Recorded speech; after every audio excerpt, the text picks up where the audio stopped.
Hi friends, இன்னைக்கு வந்து நம்ம என்ன பண்ண போறோம்னா சண்டே ஃபெஸ்ட்லாம் நம்ம வந்து பிரியாணி செய்ய போறோம்.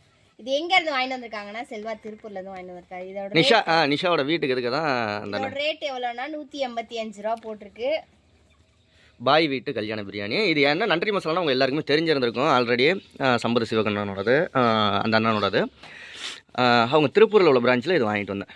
நான் வேலை விஷயமாக போயிருந்தப்போ நிஷா வீட்டுக்கு போனேன். நிஷா வீட்டுக்கு எதிர்த்த மாதிரி பலகுடோனில் திருப்பூரில் இருக்குது இந்த கடை, அங்கே வாங்கினேன். ஓகேயா? இப்போ அதனால் அதில் என்னென்ன போட்டிருக்காங்களோ அது மட்டும் இதில் என்ன போட்டு செய்யறது என்னென்ன, எவ்வளோ கறி, 1/4 கிலோ கறியும் 1/4 கிலோ பாஸ்மதி ரைஸையும் எடுத்துக்கிட்டு ரெண்டுமே மட்டும்தான் பொருள் தேவை. மீதி எல்லா பொருளுமே இதுலேயே மிக்சட் ஆகிருக்குன்றது. நெய் சேர்க்க சொல்லி போட்டிருக்கு. 3மே தான் தேவை, மீதி எல்லாமே வந்து இதுலேயே கலந்துருக்கு. எண்ணெய் ஊற்ற வேண்டியதில்லை, வெங்காயம் போட வேண்டியதில்லை, தக்காளி போட வேண்டியதில்லை, எதுவுமே போட வேண்டியதில்லை. சரி வாங்க போயிட்டு சரி ரெடி பண்ணு. அதுக்கு முன்னாடி சிக்கன் 65 நிஷா செஞ்சுட்டா ஆல்ரெடி. 1/2 கிலோ எடுத்தோம், 1/4 கிலோ வந்து 65 போட்டாச்சு, செஞ்சாச்சு. 1/4 கிலோ வந்து நம்ம பிரியாணி போடுறதுக்காக. இங்கே பாப்பா ஹோம்ஒர்க் எழுதிக்கிட்டு இருக்கா, இங்கே தரணீஸ் ஹோம்ஒர்க் எழுதிக்கிட்டு இருக்காரு. ஓகே நிஷா கொஞ்சம் எல்லாத்தையும் ரெடி பண்ணட்டும். நம்ம அதுக்குள்ளேயும் ஓப்பன் பண்ணி பார்ப்போம். பாக்ஸ் எல்லாம் வெளியில் வச்சு ஓப்பன் பண்ணி பார்ப்போம். உள்ளே கொஞ்சம் இருட்டாக இருக்கும். ஃபஸ்ட்டு வந்து அன்பாக்சிங் பண்ணிடலாம். பிரிச்சு என்னதான் இருக்குன்னு பார்க்க போகிறோம். 185 ரூபா. நீ அதே 100 தடவை சொல்லு. 185 ரூபாய்க்கு நீ 3 பிரியாணி வாங்கி தின்றுப்ப கடையில். இல்லையே, ஒரு பிரியாணி 100 ரூபா தானே. சிரட்டை போட்டு வச்சுருக்காங்க. உன்கிட்ட நான் என்ன சொன்னேன் இப்போ? இதான் பிரிச்சுட்டேனே. கத்திரிக்கோள் வேணுமான்னு கேட்டீங்க, வேணாம். பேக்கிங் சூப்பராக இருக்குல்ல. இதில் எப்படி இருக்குன்னா நல்ல எண்ணெயெல்லாம் ஊற்றி கொலன்னு இருக்குது. எண்ணெய் கூட ஊற்ற வேண்டியதில்லை, எதுவுமே போட வேண்டியது. இப்போ அதைத்தான் நம்ம வந்து இதுக்குள்ளே ஊற்ற போகிறோம். வாங்க. சரியா, ரெடி பண்ணு.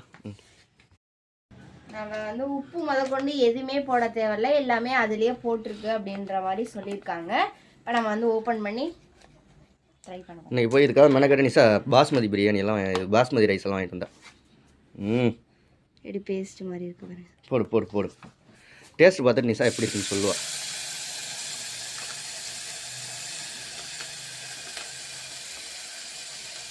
கால் கிலோ அரிசி 1/4 கிலோ கறி போட சொல்லியிருக்காங்க. அதனால் பர்ஃபெக்டாக 1/4 கிலோ போட்டிருக்கு.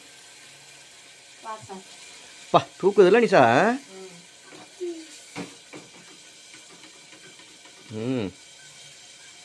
புதினா, மல்லித்தலை எல்லாம் வாசம், தக்காளி வெங்காயம் எல்லாமே வாசம். இஞ்சி பூண்டு பேஸ்ட்டு. அட்டேங்கப்பா, என்ன இப்படி தூக்குது? சரி, அடுத்தது அவங்க சொன்ன மாதிரி ஃபர்ஸ்ட் எடுத்தோடனே பிரிச்சு அதை ஊற்ற சொன்னாங்க, ஊற்றியாச்சு. அதுக்கப்புறம் கோழி 1/4 கிலோ கறி வாங்கிக்க சொன்னாங்க. 1/4 கிலோ கறி வந்து நம்ம வாங்கி வச்சிருக்கோம், அதை வந்து உள்ள போட சொன்னாங்க.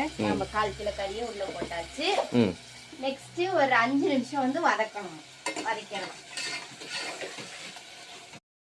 இப்போ அவங்க சொன்ன மாதிரி 5 நிமிஷம் நம்ம வந்து நல்லா வதக்கியாச்சு. இங்கே பாருங்க, நல்லா வதக்கினதுக்கப்புறம் இப்படி தான் இருக்குது.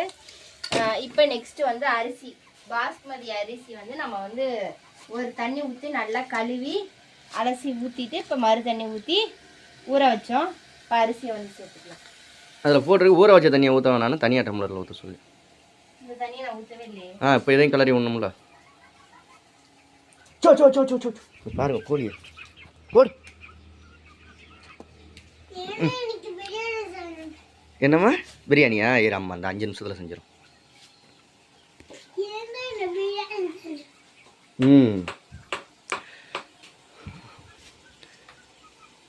இப்போ நம்ம 1/4 கிலோ அரிசி தான் போட சொன்னாங்க. அந்த 1/4 கிலோ அரிசியை வந்து நம்ம நல்லா கழுவி 1/4 கிலோ பாஸ்மதி அரிசி. இங்கே இந்த கோழி போகாது போல இருக்காடி நாளும். ஓடுங்க.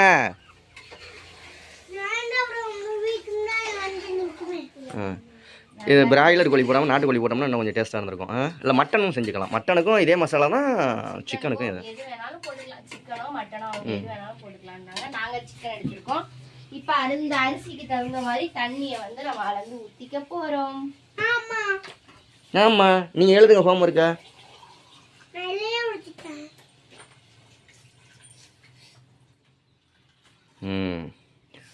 ஒரு 4-5 விசில் விட சொல்லியிருக்காங்க. 3 விசில் இல்லை 4 விசில். நான் வந்து இங்கே டம்ளர் அளவுக்கு அரிசி எடுத்ததுக்கு தண்ணியை வந்து நான் கரெக்டான அளவுக்கு ஊற்றி வச்சுருக்கேன். இப்போ வந்து ஒரு 3 விசில் வந்ததுக்கு அப்புறம் நம்ம எப்படி இருக்கு. 3 விசில் வந்துருமா? சரி 3 விசில் வந்ததுக்கப்புறம் எப்படி இருக்கு நம்ம வந்து ஓப்பன் பண்ணி பார்க்கலாம். இப்போ வந்து போட்டு நம்ம குக்கரை மூடியை போட்டுருவோம். ரெடி. ஓகே ஃப்ரெண்ட்ஸ், இப்போ வந்து நிஷா வந்து பிரியாணி ரெடி ஆயிடுச்சு. விசில்லாம் வந்து நம்ம வந்து ஓப்பன் பண்ணி பார்க்க போகிறோம். கடைசியாக வந்து ஒரு 10 ரூபாய் நெய் பாக்கெட் வந்து ஊற்ற சொன்னாங்க. ஆமாம், நெய் ஊற்ற சொன்னாங்க. என்னடி இப்படி இருக்கு?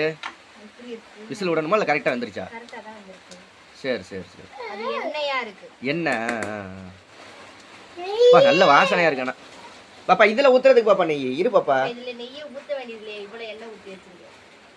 சரி, அவங்க சொன்ன மாதிரி 2 சொட்டை ஊற்றி விடு டேஸ்ட்டுக்காக. நிறையா ஊற்றிடாத, பிள்ளைங்க வேணா அதுங்க ஊற்றி சாப்பிட்டுக்கிட்டோம். போதும் விட்டுரு. ஏன்னா அது மாதிரி போட்டிருக்காங்களா வீடியோ இது பாக்கெட்டில். இரு பாப்பா அம்மா வைக்கும். சூடு பாப்பா, உட்காரு பாப்பா. என்ன வேணாம்? நெய் வேணுமா? எடுத்துக்க. நீ ஏன்டா கும்பிட்டுக்கிட்டு உட்காந்துருக்க? கொஞ்சம் கொஞ்சமாக வாங்கி சார், தின்னுட்டு வாங்கிக்கிட்டோம். நீ சார் அளவா வை, தின்னுட்டு வாங்கிக்கிட்டோம் பிள்ளைங்க.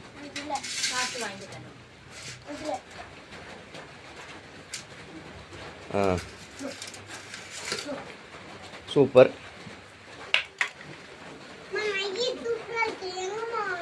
நெய் சூப்பராக இருக்கா? நெய் கடையில் சாப்பிட்டு பாருடி. ஒரே ஒரு கரண்டியில் கொஞ்சோண்டு எடுத்து டேஸ்ட் பண்ணி பாரு எப்படி இருக்குன்னு. டேஸ்ட் பண்ணாமல் இருந்தோம்னா தண்ணி சுட்டு வெளுத்துக்கிட்டு இருக்காரு.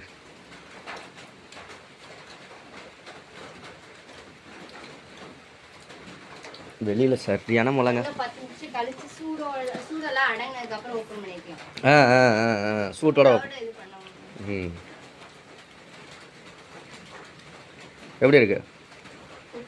சூப்பராக இருக்கு. ஓகே ஃப்ரெண்ட்ஸ், பாய். எல்லாருக்கும் நாங்கள்லாம் பிரியாணி சாப்பிட போகிறோம். சண்டே ஸ்பெஷலாக அடிக்கிற மலையில பிரியாணி சாப்பிடுறோம். மத்தியானம் பிரியாணி. ஸோ உங்கள் வீட்டிலலாம் சண்டே ஃபுட்டில் என்ன சாப்பாடு, என்ன செஞ்சீங்க அப்படின்றத கண்டிப்பாக கமெண்ட்டில் சொல்லுங்கள். மறந்துடாமல் சேனலை சப்ஸ்கிரைப் பண்ணி சப்போர்ட் பண்ணுங்கள். பாய்.